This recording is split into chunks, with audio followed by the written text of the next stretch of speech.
लखनऊ में ओवैसी की press conference हुई है। ओवैसी ने सीएम योगी पर तनकीद की है। सीएम के गर्मी वाले बयान को लेकर पलटवार किया है। माहिर मौसमियात हैं सीएम योगी, ये ओवैसी ने कहा है। सीएम ये बताएं कि गर्मी कैसे कम करें, ये ओवैसी ने तंज कसा है। तो इस वक्त की ये बड़ी खबर आपको बता रहे हैं। लखनऊ में असदुद्दीन ओवैसी ने एक प्रेस कॉन्फ्रेंस की, जिसमें असदुद्दीन ओवैसी ने सीएम योगी पर तनकीद की है और सीएम के गर्मी वाले बयान को लेकर पलटवार किया है।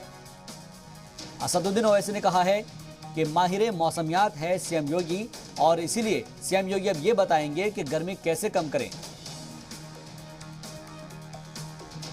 हाँ, वो मौसम वैज्ञानिक एक्सपर्ट है, तो मुझे यकीन है कि वो माने पूरे विश्व में अगर क्लाइमेट चेंज हो रहा है तो मैं तो अपील करूंगा कि आइंदा जब वर्ल्ड क्लाइमेट कॉन्फ्रेंस होगी तो मुख्यमंत्री को वहां पर बुलाया जाए। वो बताएंगे, देश को, पूरी दुनिया को ज्ञान देंगे कि क्लाइमेट चेंज क्यों हो रहा है।